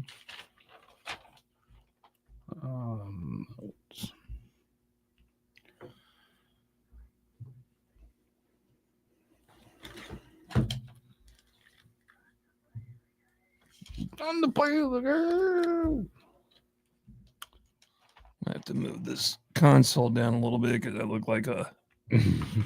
How's that? You good, Elijah? Good. Good.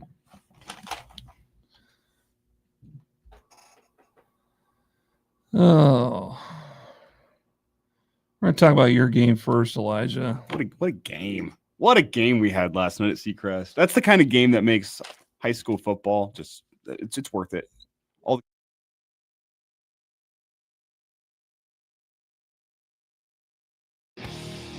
Time to play the game.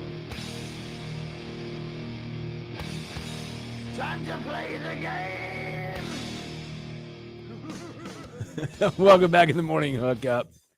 Thanks for hanging out with us on a Husker Homer Friday. You know, I almost wish we had those boom mics in here because in honor of Lemmy from Motorhead, I would hoist that microphone up and point the microphone down like you did all those years singing all those songs and performing for Motorhead. Brought you back, didn't it? Well, I remember when I used to do when we had Tim and the Animal over on the Blaze, and I do their news updates, once a morning, do it live in studio. Did you do that in a different voice over there? No. They wanted me to put because they saw what I was doing with the microphone, and I said it's in honor of Lemmy, and they said you got to do the news like Lemmy would. You got to talk like him. Saturday, the Havelock Walk coming to. Well, Lemmy was not doing a big voice guy promo for a demolition derby per se. My God. He had that very thick English accent. Friday, Mayor Lear and Gaylor Bear meets with the media. It's the Almanac, Jeff Moats. And it's gone off the rails, folks. And if you want to send your questions or comments or concerns, you can send it to Elijah Herbal. I listen to the heck out of that newscast, all I'm saying. Care of KFOR. No, I'm kidding. Oh, my God.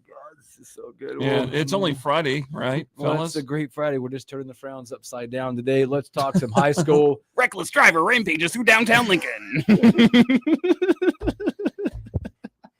As I said before, if you have questions, concerns, or comments, I am Kim Scattaboo. please direct them to Elijah Herbal. In sports. Welcome back. Let's talk some high school football. Well, let's Motzi with the you know what? Almanac Let's switch it over to the guy that was there last night that can tell you what exactly happened, because I do have a few questions of my own. I don't want to take over your show. No, but believe I me, want to I have no ask you. control. I want to ask you, when the game was 21-10 in favor of East, what happened in that second half where Columbus all of a sudden just caught lightning in a bottle? It seems like. Oh, they were just running the heck out of the ball between the tackles. It was as simple as that. And they have a little bit more of a modern offense where you have some pre-snap motion, some of that eye candy going on pre-snap to try to get those linebackers out of place, where you're sending a guy out wide pre-snap. He's coming back the other way, kind of like in an orbit motion. Then it's a classic power in the middle, but you're getting those linebackers and those defensive backs looking in the wrong place. And what I saw was Columbus had some success with that early, drove down, go up 3 points. And then East, their eye discipline started getting better. They started flowing a little bit better with their linebackers getting downhill. But as the game wore on, Columbus was just body blowing that East defensive line. If you guys remember, this is way back, but the Orange Bowl, Nebraska v. Miami, where you have Miami like defensive line, Like hands are on the knees, Yep. you have Sapp on the knees. It's kind of what it felt like for East last night, where their defensive line just looked They're exhausted just by like, the end of that hang game. on. But and so Columbus just started picking up yards in between the tackles. The runs that were 2 and 3 yards in the first half were 5, 6, 7 yards because I'm not going to do that, Hooksy. I saw the look in your face. No. I'm not going to do the 6, 7 thing. But the yards started coming, and you have to give credit to the Columbus running backs as well. Evan Daniels, he's like 5'6", 150 pounds. He was impossible to bring down last night, running hard. He was really impressive to me. And then you also had Michael, I got to look at the roster. Michael Wojciechowski. He's a bigger body, 6'2", 210. Those are the two running backs that they have. And the ability of both those guys to just lay a hit in the hole and fall forward for an extra 2-3 yards was really giving East fits in that second half, where Columbus, the amount of 2nd and 4s you saw after a first down run for 6 yards, it was doing some damage to that Lincoln East defense. So it was just body blows for Columbus, and they started sustaining long drives with 5 and 6 yard runs. So Columbus gets the toss. They win the toss to go first in overtime, correct? And they score on the first play from scrimmage, right? Wojciechowski, Yeah, so they go up 28-21. Then East gets the ball, and the overtime rules are this, that they start from the 10. It's not like college where they go from the 20. High school, they go from the 10. And so East gets the ball, and it's a 4th and goal at the 5. And Wilkie, the quarterback, looked like he was going to be crossing the plane, but somehow Columbus's defense got to him and tripped him up by the shoelaces and stopped him short of getting into the end zone. At that moment, that must have been a huge, huge play where I think a lot of East fans thought, hey, we're going to tie this thing up and then we're going to get the ball.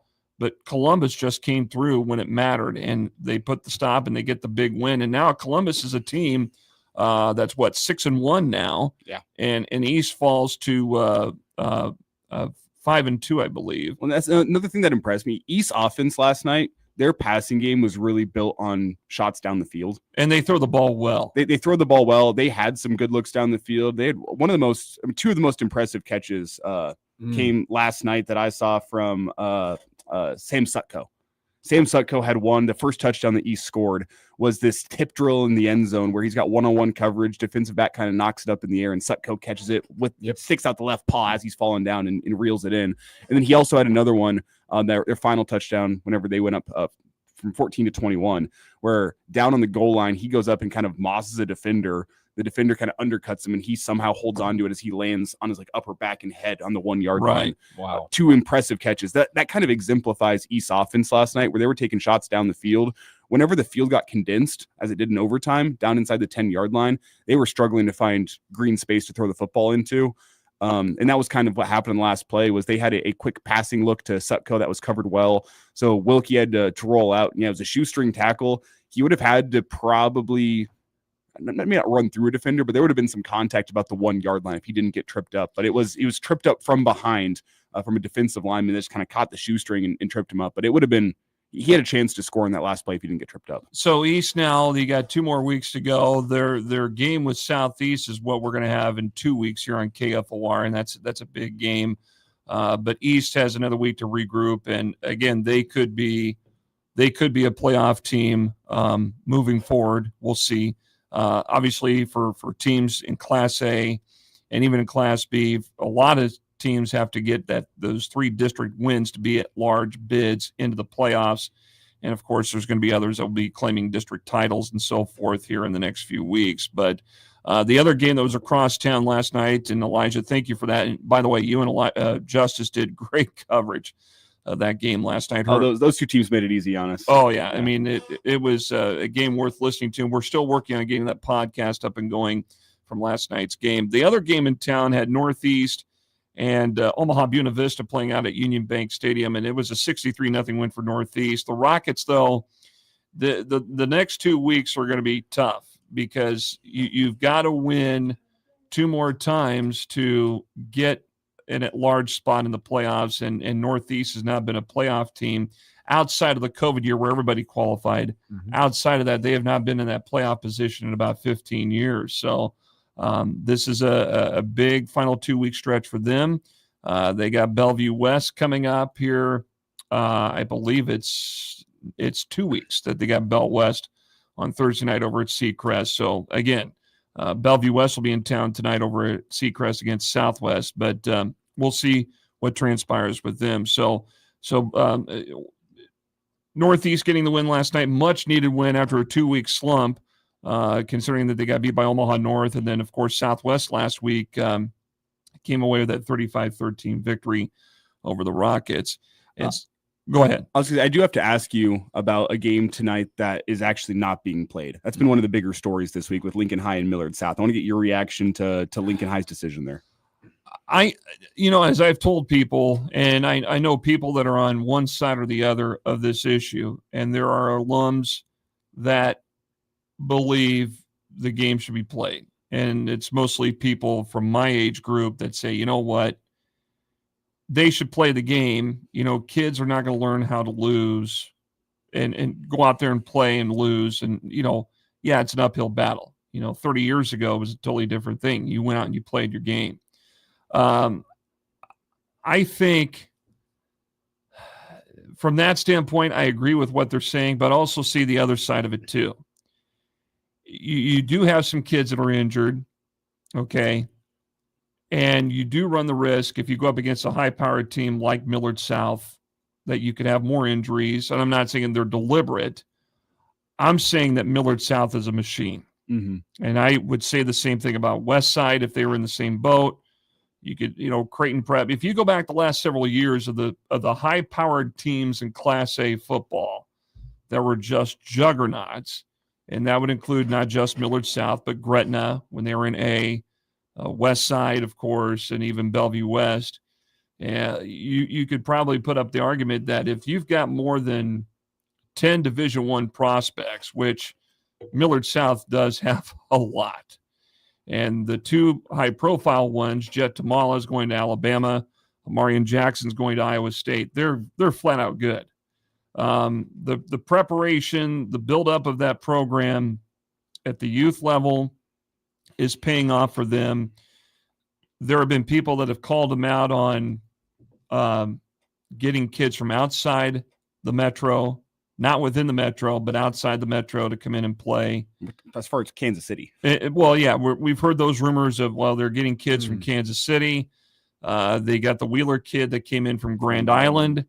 About that. And I think that there are probably circumstances around that as to why they came in.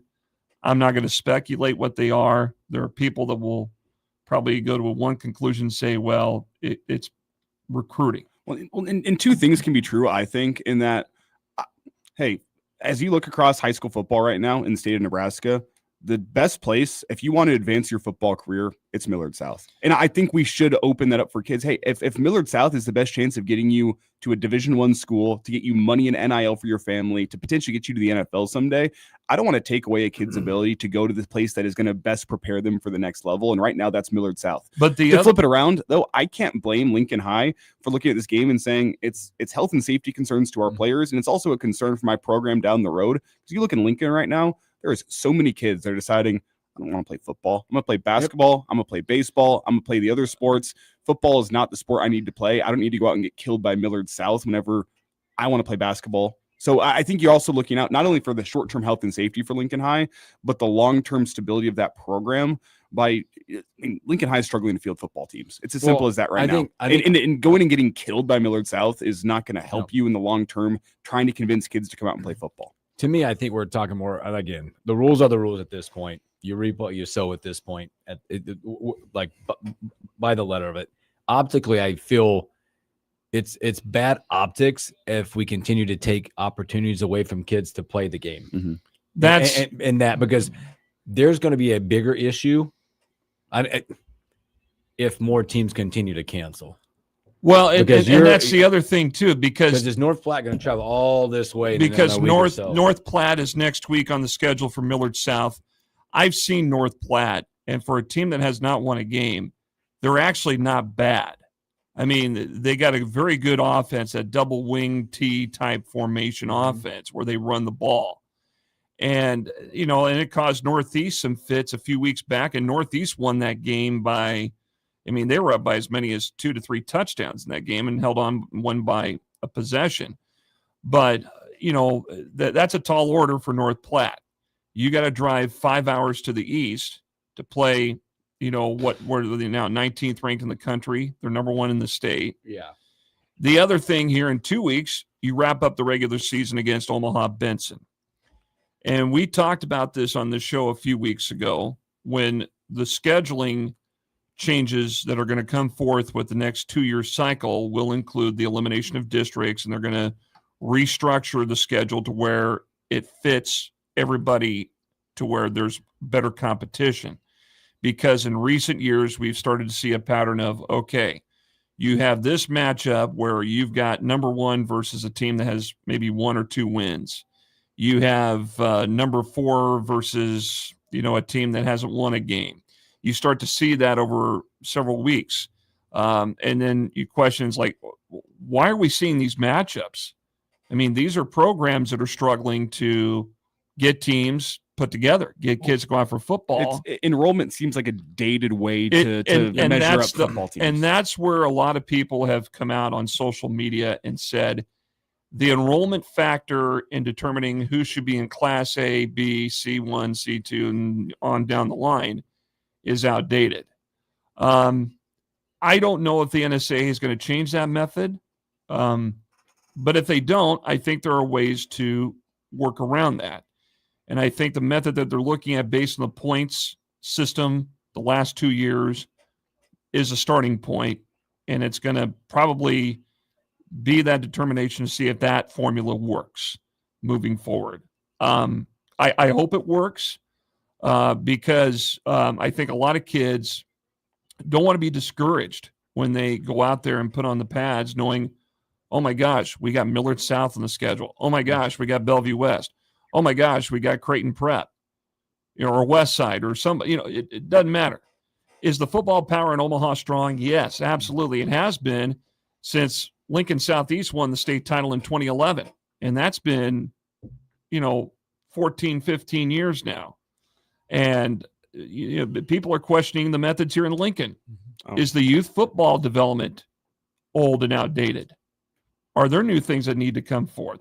I'm sure that's being talked about right now. And another thing I'll say is the support from the district the same as what Omaha schools are getting in terms of their football programs? That's another question that I have. And that kind of comes back to my days back in high school where it felt like there were some built-in challenges with LPS whenever you compare it to what some of the teams up in Omaha were allowed to do with some of their off-season training through the summer and some of the funds that they were able to receive from, essentially donors. But you can do conditioning and stuff in the off season on your own, which I think some kids did. Now, Lincoln High, you go back to a few years back here, within the last 10 years, Lincoln High football was phenomenal with the guys they had over there. And, those guys have graduated and moved on. But again, it's an ongoing debate. Is there a right or wrong answer at this point? I don't know. There's varying opinions. People, want to say this is the solution. This is the solution. Well, you're not going to ever fix. You're not going to make everybody happy. Yeah, you're not going to be able to fix talent disparity in high school football. Yep. There's always going to be talent disparity. There's always going to be teams that are going to just not be able to stack up with some of the top teams in whatever class it may be. That's football. That's life.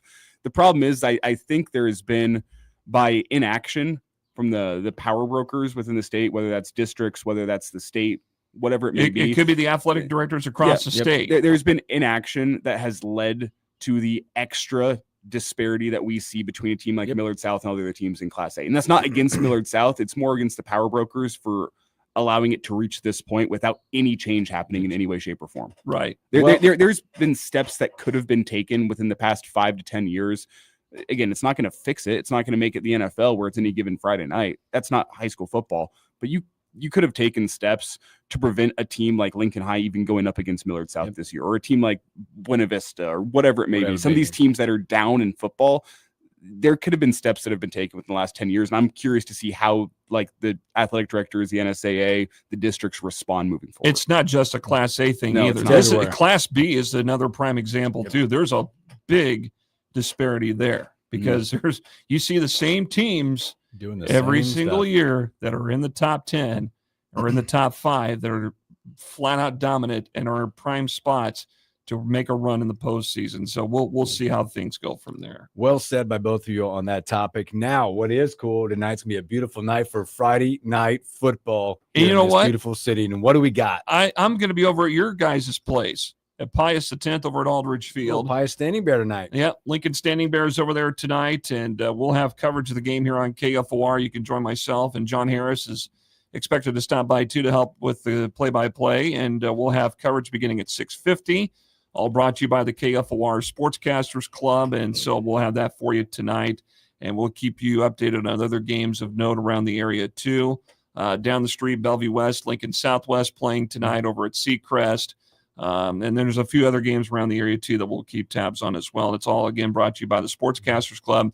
And we'll have the podcast of last night's game up here very soon at KFORnow.com. Just been a busy morning in our newsroom with stuff happening and trying to get stuff ready for the afternoon and into the weekend. So, yeah. Get there early tonight. Well, yeah, and I think it's, what is it, Future Thunderbolt night? It is Junior Bolts night. Oh, Junior Bolts night. And family over at Pius tonight, though, inviting all the Junior Bolts, which is the extension of the Lincoln Youth Football League, which they work together with. Right. As well. They'll be there, families and I think it's a free thing for them tonight to go watch. Yeah, so that's what's happening tonight. We'll have football, and it should be, as you pointed out, a very nice night for football around town, and looking forward to it. The only thing that we have to contend with is looking into the sun at kickoff. But once that sun does start to set, it's a scenic football. Oh, it is. venue. It's a you know, it looks beautiful from the press They've box. got some nice new elements out there too, with the lights and the scoreboard and things like that. There, they got all that, and of course, that press box has been there for about 5 years. About last 10, I think. Last 10. I know they redid it. They redid it when I was in high school, so about 10 years ago. And because I remember the old one, and that old one was small, and sometimes you had to go on top of the press box to do a game over there. So. Motzi, before we get you out of here, we do need, what was your prediction for Nebraska, Maryland? I had 28-24 Nebraska. A win, but no cover. Okay. A win, but no cover. And do you have a trivia question for me or not this week? Who holds the NSAA record for most home runs in a career? Ooh, we went baseball on you today. Can I ask what class? Class B. Okay, that helps. Oh, I know. Is that recent? I know this. Yeah. I know this. Moats is pretty familiar. Oh, is it Alec Baum? No. Ron Colley? Think closer to Lincoln. He's probably not that far Moats, away. you're pretty familiar with this. He's school. not that far away. Think closer to Lincoln. Cale Fountain. Yeah. I got it. At I Norris. knew that one. Oh, my gosh.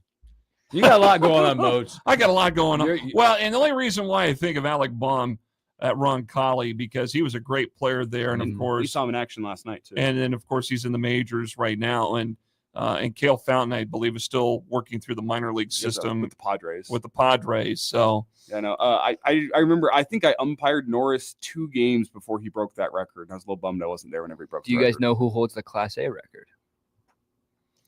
I'm either thinking Paul Homer. Well, that's a great name if that was him. Is it Gordo or Alex Gordon? It's not Gordo. What year? 2013. 2013, 2016. Graduated 2016. Millard West. Yeah. What's that guy's name? He took my buddy deep in the state playoffs. My buddy Crew. Who was that? Well, Paul Homer was at Millard North in 2004. I was named Paul Homer. What's this guy's name? He took my buddy Crew deep at Haymarket Park, and Crew said he's never heard a ball whiz past his head sounding like that. It rhymes with Bull Bobby.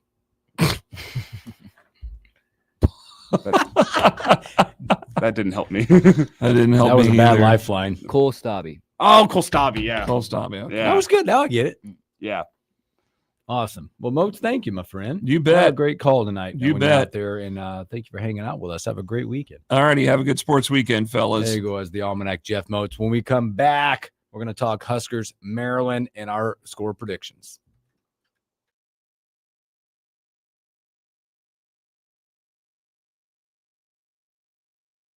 All right. Cole almost hit for the cycle against Southeast in the first round of the state tournament at You know Haymarket. what? I can still see the home run Alex Gordon hit against Northeast in 2001. I wish I could had videos of that, but I had a home run by Josh Hamilton hit off of me. Really? He's out of Apex, North Carolina. backside bomb it still hasn't landed. Jackson Holiday hit a bomb off of Justice Rhodey. You ever heard that story? No. Actually? Yeah. That's sick. Yeah. They were going up against Stillwater High, and they pitched around him all game, but then it was like it was 2 outs, 2 on. They were down by a couple runs, and they had to pitch to him. And yeah, Holiday. I think Justice hung a breaking ball. I think it was 2-0. He thought you'd catch him off guard with a breaking ball, and he hung a breaking ball, and Jackson Holiday hit it onto the street past the stadium. Well, Alex Gordon's homer that he hit off of Northeast. Northeast still won the game 8-2. Would have been 8-1. But he hit it out of Roddy Field at Bellevue East. That's still flying over downtown Omaha. My buddy Brian, Gordo hit the living hell out of it. My buddy Brian hit one onto the concourse at Warner. They came back against Grand Island State Tournament. He still has that baseball. His parents kept it, but because he hit it onto the concourse at Warner, which is like, that's a bomb. That's a bomb. Oh, there's Justice Rhodey. Gordon, come on in. Come on in. No way. Oh, we were just talking about you. You give up home runs to Jackson Holiday? You hit the bomb off you? Yeah, he hit one over a row of 7. Like he hit one onto the 7th house in a row in the neighborhood off of me. 112-6 curveball and a 3-0 count.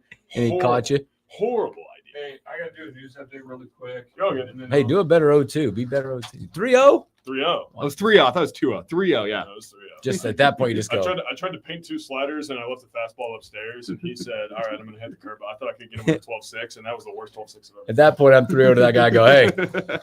Yeah. Put him on. Well, Matt came up after because I had a decent outing, and his dad comes up after, and he was like, hey, that wasn't a bad pitch. I'm like, yeah, anybody but your son. Thanks. Thanks. Hey, that's your claim to fame. I know. Thanks. So I gave up a home run to Jackson Holiday.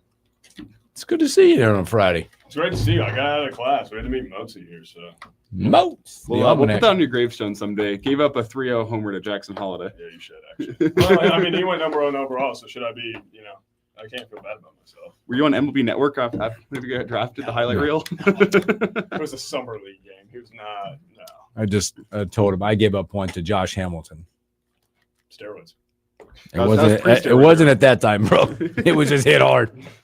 My best friend was still to this day. Well, one of my best friends from high school was my catcher.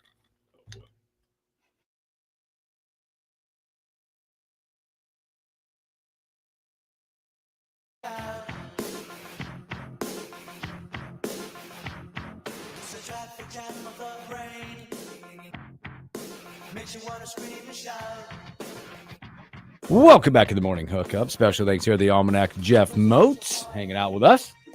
For the stream listeners, you just had a great chance. Our good friend Big Red, Justice Rhodey, made his way in. This is a good reason why you listen to the stream. He told us the story of when Jackson Holiday took him deep down in Oklahoma high school baseball. So that's why you listen to the stream here on the Morning Hookup. Find us, the Morning Hookup. Search us up on YouTube. That's where you'll find us. Also, something you should do every Husker game is tune in after the game tomorrow. After every game, the Real Red Reaction Show drops right at the final whistle. We'll be on. I'm assuming around 6-ish.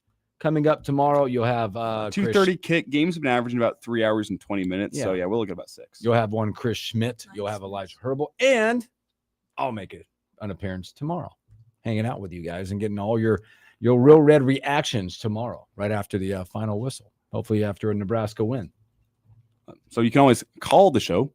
402-489-1240, or the easiest way to make your thoughts heard is to hop in the stream chat on YouTube. But I know there's people that like the good old-fashioned way of calling in. We love that. I'll be running the phones tomorrow, so I'm looking forward to hearing from everybody. Good, bad, or ugly. Good, bad, or ugly. Give us a call. Good stuff. We've had some legendary calls in the last couple of years. Only a couple of good calls this year. So if you're tuned up, even if you're not, you want to get on the air, let it loose. Call them up. It's your time to get your reaction in. Good, bad, or ugly. Whatever you want to do. So, and it's also reaction shows with road games are also fun too, because folks aren't, making their way back to wherever they are in Nebraska. Mm-hmm. It's the folks that get to watch at home and need some reaction to the game they just saw on TV. So we'll be here for the people. Awesome. Well, speaking of that, tomorrow, Nebraska, Maryland, headed out there, man. Just some thoughts, score predictions. How you feeling about this game? Where we're gonna go with it? Mochi gave us 28-24. Was that your score as well? 28-24. I don't know. I thought that's what you 28-21. 28-21 prediction. Thoughts? What are we thinking? Nebraska wins this if Well, I've been saying this all week, and it feels kind of backwards because we talk about Malik Washington and Dylan Raiola. They're the superstars of each offense. Nebraska wins this game if they can run the football with success. Yes. It slows down the pass rush, takes a little bit of load off the shoulders of Dylan Raiola. I think it allows him to tack down the field a little bit more. To flip it around, if Maryland runs the football successfully, they'll win this football game. But if Nebraska can run the football successfully, they'll win. I feel good. It might not be a 175-yard day on the ground. If Nebraska can get up around 100 yards rushing, which I think they should be able to do, they win this football game. That's the key to me. I feel confident that the special teams won't lose you a football game. I feel pretty good that Nebraska won't have one of those 3 or 4 turnover type games that just absolutely kills them. So to me, it just comes down to, can Emmett Johnson get a lather going? Can he get his on the ground? Mm-hmm. Can he take some pressure off of the passing attack in that regard? And I feel like he can. So that's about where I'm at. Caleb, key to the game? I think the defense steps up. I really believe if Maryland wants to come out and throw the ball 30 to 40 times this game, I think we will shut down their offense. I don't see if they want to do that, I don't see Maryland scoring 3+ times. So my prediction currently is 34-17. I think Nebraska runs away with this one. I think it might be close somewhere near halftime, but I believe in Matt Rule getting his guys ready on the road. I said earlier I hate road games, but I think there's a different culture behind this team, and I think the defense will step up and the offense will follow suit right after that. I agree with everything you guys said about running the football and things. I just think Nebraska needs this moment to put a complete game together. They need that. I think from a confidence building standpoint, from the narratives, all that. It'll be interesting because I think this team is a mentally tough football team. They have shown it. They've proved it out there. Run the football. And again, I think going back to what you said earlier too, bring in your own juice. How are you going to do that? How are you going to do that? Because it's not going to be a crowd. We're going to be silent count and things like that. Okay.